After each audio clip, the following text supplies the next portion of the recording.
La Crosse Local is proud to be a sponsor of the La Crosse Winter Roots Festival, brought to you by Ultra Federal Credit Union. We invite you to celebrate music, cuisine, artists, makers, brewers, and distillers in the new La Crosse Center Riverside Ballroom.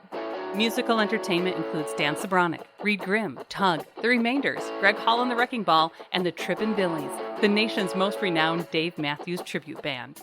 La Crosse Winter Roots Festival is presented by the La Crosse Center, La Crosse Local, and with special thanks to The Remainders. I'm going home. Hey, I'm going home. Find out more information and how to get tickets at lacrosselocal.com.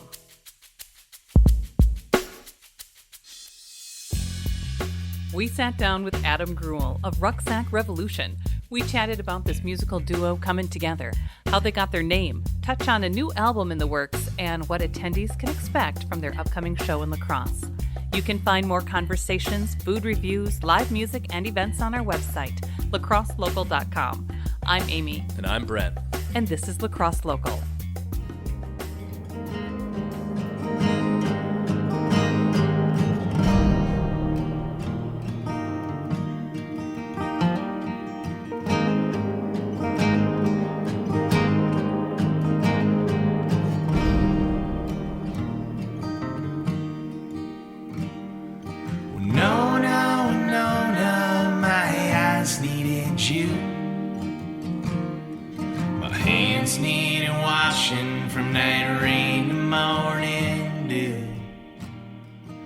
So we're talking to Adam Greuel, Rucksack Revolution, also known for Horseshoes and Hand Grenades, Barons, Greuel, the High Hawks, Tuttle Pool, and Greuel. Is there any other bands you're joining? Well, it's hard to tell at this point, but I'm always into new projects. It keeps the creativity rolling, and it's good to be inspired by other people. It keeps you kind of developing and exploring new territory musically. You come through in these different iterations throughout La Crosse, from Horseshoes and Hand Grenades to the High Hawks. I've seen both of those. Who is Rucksack Revolution? How did it come about? Well, Rucksack Revolution is myself and Sarah Voss, who's known as the front woman for Dead Horses. And Sarah and I became friends very early on in our musical careers. Dead Horses and Horseshoes developed at roughly the same time. And so we would see each other out, and I was really, really inspired by her songwriting and just the energy that she puts out there. I just thought she was a really interesting person, and we started hanging out, and literally the first moment we played together was at my old college house in Stevens Point. And that first night we hung out and played, there was a certain magic, a really freewheeling feeling playing together. It just came naturally, and we both recognized this kind of special energy that we had where, there was almost like a telepathic connection at times where we could get into each other's heads, both musically and as friends. And we're like, whoa, this is kind of crazy. I haven't had this before. And that's kind of what birthed the idea of Rucksack Revolution, just basically getting together and getting to share some space and make some music together. The name was pulled from Jack Kerouac, correct? Yeah. Are you a fan of Jack Kerouac, the author, or, Yeah, the definitely. books? Definitely. I mean, Sarah, even more so. But, we found that passage, which I won't try to recite right now in fear of butchering it. But it's just this beautiful, beautiful quote. And in fact, I should try to pull it up quick and just read it for you. It's I see a vision of a great rucksack revolution. Thousands or even millions of young Americans wandering around with rucksacks, going up to mountains to pray, making children laugh and old men glad, making young girls happy and old girls happier. All of them Zen lunatics who go about writing poems that happen to appear in their heads for no reason. And also by being kind, and also by strange, unexpected acts, keep giving visions of eternal freedom to everybody and to all living creatures. And, that's just such a cool, it's just such a cool paragraph, I can't remember. I think Sarah might have found it. And then we just read that and we're like, wow, that's just like, it kind of is what we're, to some degree, what we're doing, as traveling musicians, traveling across the country and trying to maybe inspire people in their lives, not to create music that we create, but just to be who they are and bring what they can to the world around them. Kind of has some parallels, I think, to some of the music I've been listening to of you guys. I was watching a live from, I think it's Birch Barn, a virtual concert you did. You guys are kind of doing each other's songs, you're doing some of your own work, and it's kind of like it goes from happy to completely, mournful in some ways. Yep. That line from, Dharma Bums, it's kind of similar in a sense of there's the concept of, getting out and being free. And like you said, a traveling musician, but also there's complete sadness and loneliness that comes along with that author and his stories as well. Yeah, 100%. I mean, that's the beauty of Rucksack Revolution for me personally, is getting to do these songs that perhaps were inspired by one another's songwriting style. Like, we're going to come out with this album soon, which, we're coming to La Crosse as part of an album release tour. On that record is some tunes that literally we were thinking of the other person and their musical style, or maybe something they said, and we wrote these songs and they became tunes that we both play together. And, Sarah and I, to kind of elaborate on what you're saying about, the beauty and bliss and also the challenges of certainly being on the road, but also life. But one thing that I've always really appreciated about Sarah's songwriting is that she's not really afraid to go anywhere.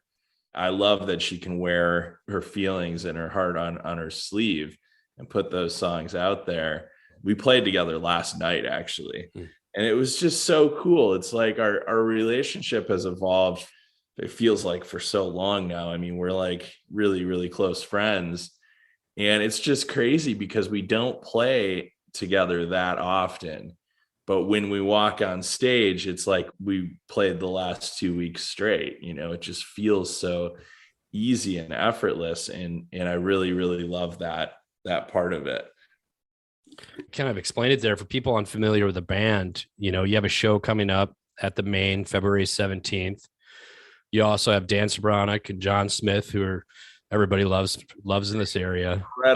Incredible musicians and people. I love both of those guys. So what can people expect, from you guys? I mean, we do some songs that we wrote kind of together, or that one of us wrote for Rucksack. We occasionally do like a Dead Horses song or a Horseshoes song. A couple just select covers from people who we love, songwriters who we love. But I think the special part about Rucksack is just the way Sarah and I interact with this natural chemistry. We used to not sing nearly as much harmony together as we do now, and these days it's tempting to sing the whole damn song in harmony with one another just because we can. It's easy and it's fun, and we actually have started doing that on some songs. But yeah, I think people can expect like hopefully a relaxing evening. I mean, cripes, we need that right now more than ever. We need to come to a space and feel a sense of relaxation. And maybe, music is such a sweet conduit for allowing you to feel things that maybe you're repressing, because in your day-to-day life you can't express them. You got to kind of keep your head down and plow through life, and giving ourselves the opportunity to take a breath and feel the things we need to feel at a show is really important to me. And I appreciate music's capability to facilitate that. And I know that John Smith, Dan Sobronic, they write beautiful songs, and they're just such a great conduit to that sentiment as well. We connected with you. It's got to be, I don't know, close to a year ago, maybe. I think we were talking about the High Hawks. the experience then when we were in the intensity of coming out of the pandemic. How has that changed? Have you adapted a little bit? You know, how is touring, recording? Well, it's somewhere between an opportunity and a total shit show. You know, I think we've had to adapt as musicians. We've had to work our way through these cobwebs, and you know that there's been the live streams that have really helped. And I know that a lot of folks have told me that ended up being really helpful for them in getting through these kind of weird days.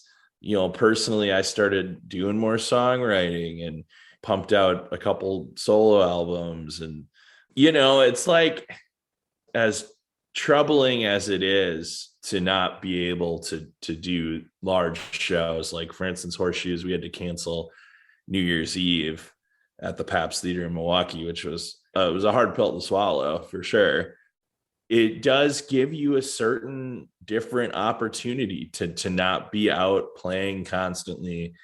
It gives you the opportunity to maybe chill out and not busy yourself and have to, you know, process these things in your mind that maybe you don't take the time to process. Or not just that, but also like activities that end up on the back burner because we're hustling and bustling, trying to make ends meet in a really bizarre industry. You know, I should also say I'm very grateful to be a musician, but part of the nature of being a musician and doing what you love is having to hustle, you know, having to really get yourself out there. So this slowdown, the great pause, if you will, was in a lot of ways healthy for me and my mental state. And I know a lot of my peers have been sharing that sentiment. So it's allowed for some growth that maybe needed to happen. In a very small way, relating to going camping for about 7 days, and you're tired, you're dirty. I couldn't imagine being somebody who's doing that 150 days out of the year, you know, even if you're in a van. I get tired, you know. Yeah. So what's next? You referenced an album potentially, or an EP, or some songs potentially coming out for that? Well, Sarah and I, during the pandemic, we went during, as if it's done, but you know, in the middle of this thing, we went to Pachyderm Recording Studios in Cannon Falls, Minnesota, which is this really cool recording studio, not terribly far from La Crosse. What's it like working at a studio like that? I mean, just like the legends that have walked those halls that are still alive and still, you know, past. There's some energy. For sure, some vibes. I mean, that studio, as you possibly know, Nirvana did record there, and Andrew Bird, and all kinds of really incredible musicians. And it's like, you know, I'm not sure exactly what it is I'm feeling when I'm there, but it's good. And you know, there's it's in this place called Pine Glen, and more what I feel there is really old energy. You know, I think it was a Native American site that they frequently used, and it has a certain energy there. And like I said, it's good. And, you know, I try to remember to have kind of a respectful mindset when you go to a place like that, where you can feel that energy, and try to think about, you know, the people that have come through a place like that long before I existed, or was even a possibility of existing, you know. And there's special energy there for sure. But Sarah and I went there, and we had a really wonderful time putting together these songs, and trying to, in some cases, really trying to birth them in the recording studio. Some we had never played, or they were just an idea. And so we went in there and we just went for it. And what turned out was something we're both really excited for. I think there's 10 tracks. We're releasing that the Friday before the show there at the Main in La Crosse. So yeah, it's really cool. I mean, Sarah's just a beautiful songwriter. She's one of my favorites, sincerely, in the entire country. And yeah, I'm proud of the music we made, for sure. Crazy. That's cool. That's going to be 10 songs to come out. Is there any song on there particularly that you're proud of, or just had a feeling of, you know, this is it, or anything? No, the whole thing is just cool. I mean, it really is. I mean, of course, I'm fond of Sarah's songs, you know, but there's some ones on there that I've been meaning to get out and share with the world for a long time. And Sarah encouraged some of those songs to be on there. Yeah, you know, there's a song called Winona, actually, when referencing a time where back when the root note existed.